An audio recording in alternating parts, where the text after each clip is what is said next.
These aren't your average oatmeal cookies. They're loaded with chewy dried mango, white chocolate chunks, lime zest, and a spicy kick from some Tajín. I love anything that's sweet and spicy, and these cookies don't disappoint. The full recipe is on my blog, and a link is below. In a medium bowl, whisk together all-purpose flour, old-fashioned rolled oats, baking soda, baking powder, salt, Tajín, and a little cinnamon.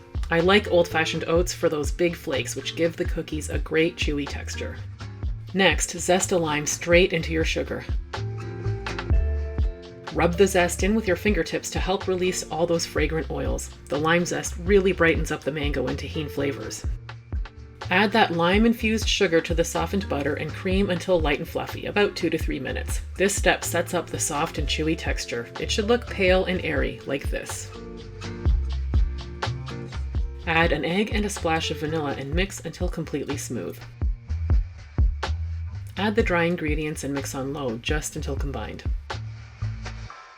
Fold in some white chocolate chunks and chopped dried mango pieces.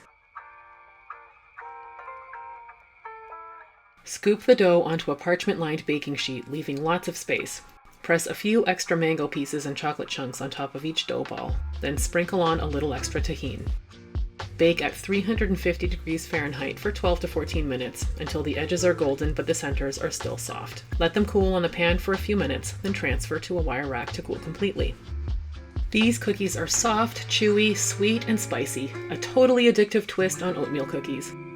If you like sweet and spicy cookies as much as I do, you should check out this video next. If you enjoyed this video, please consider subscribing. Thanks for watching.